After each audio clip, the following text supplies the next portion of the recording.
For many, losing a sibling can also mean losing the traditions and pastimes you both enjoyed. But there's a Siouxland man who's instead found a way to keep his brother's spirit alive behind the wheel of a Mustang. You'll meet him now in this week's edition of Siouxland Stories. The ongoing supply chain issues nationwide almost prevented Douglas Collins from fulfilling his yearly tradition, a Mustang ride on the anniversary of his brother's death.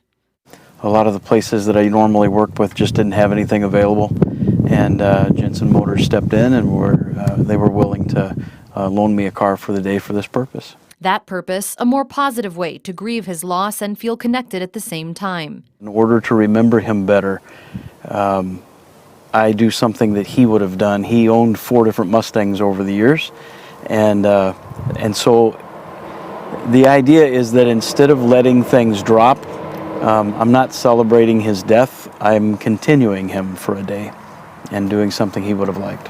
In a way, Doug is using what he calls a touchstone, a tangible object that instantly reminds him of something or someone, practicing now what he preached during his days as a pastor.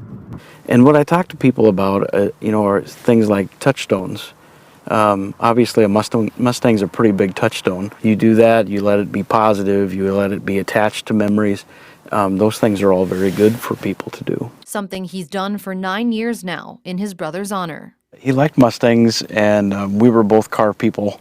He always had a fast car. There was no two ways about it. He figured it out one way or the other. He's going to have a fast car. His other great delight was to drive around in them and find people who might have thought they were faster and, work that out. Celebrating what brought joy to his brother, a man who had an exciting career. He had the opportunity to have a very interesting life. As I am, he was an ordained minister. He got the opportunity to work for a school overseas, and then he was the accounting officer for the embassy in Lagos, Nigeria at the time that he died.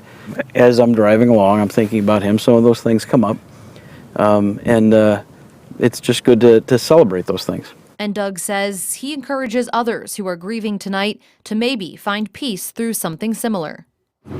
Pick what you're comfortable with, right? Don't let anybody else push you into anything. And that includes the grieving time period. There were people early on that kind of gave me a hard time, like if it was an excuse for me to go drive a Mustang.